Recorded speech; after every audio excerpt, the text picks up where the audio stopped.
Welcome back. YCP కంచుకోటలో TDP పాగా వేసింది. 2 దశాబ్దాల తర్వాత కడప నుంచి అసెంబ్లీకి ప్రాతినిధ్యం వహించే అవకాశం చేజిక్కించుకుంది. ఇంతవరకు బాగానే ఉంది. కానీ ఇప్పుడు తమ్ముళ్ల మధ్య వర్గపోరు మొదలైంది. ఇంతకీ కడపలో ఏం జరుగుతోంది? ఎమ్మెల్యే మాధవిపై క్యాడర్లో అసంతృప్తికి కారణమేంటి? కడప అంటే వైసీపీకి కంచుకోట. 20 ఏళ్ల పాటు అక్కడ టీడీపీ నెగ్గలేకపోయింది. ఎట్టకేలకు గత అసెంబ్లీ ఎన్నికల్లో కడప సీట్ను టీడీపీ దక్కించుకుంది. ఎమ్మెల్యేగా మాధవి ఎన్నికయ్యారు. టీడీపీ శ్రేణులంతా కలిసికట్టుగా పనిచేయడం వల్ల ఇది సాధ్యమైంది. కానీ ఇక్కడే అసలు సమస్య మొదలైంది.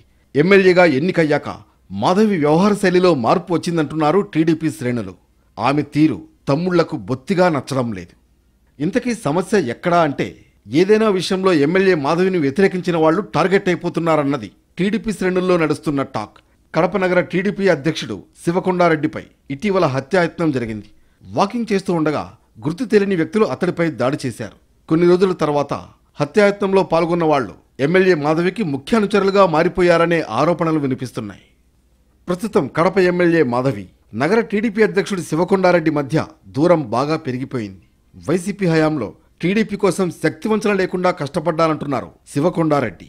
తీరా టీడీపీ అధికారంలోకి వచ్చాక తనను హత్య చేయడానికి సొంత పార్టీ నేతలు కుట్రలు పన్నుతున్నారని బహిరంగంగానే విమర్శిస్తున్నారు శివకొండారెడ్డి.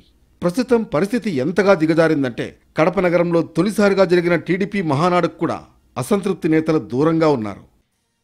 నేను చెప్పినట్లు వినాల్సిందే, లేకుంటే వీపులు విమానం మోత మోగుతాయంటూ సొంత పార్టీ శ్రేణులకు ఎమ్మెల్యే మాధవి వార్నింగ్ ఇస్తున్నారని తెలుస్తోంది. పైగా తనపై హత్యాయత్నం చేసిన వాళ్లను ఎమ్మెల్యే వెంటబెట్టుకుని తిరుగుతుండడం శివకొండారెడ్డి జీర్ణించుకోలేకపోతున్నారని తెలుస్తోంది. ఈ కారణంగానే ఆయన పార్టీ కార్యకలాపాలకు దూరంగా ఉంటున్నారని పార్టీ వర్గాలంటున్నాయి. టీడీపీ మహానాడుకు ఆయన దూరంగా ఉండడానికి కూడా ఇదే కారణమనే టాక్ నడుస్తోంది. గతంలో టీడీపీ ఎంపిక చేసిన అభ్యర్థిని గెలిపిస్తే తర్వాత కార్యకర్తలను పట్టించుకోలేదట. దీంతో 2 దశాబ్దాల పాటు తమ పార్టీ ఓటమి పాలవుతూ వచ్చిందంటున్నాయి టీడీపీ వర్గాలు.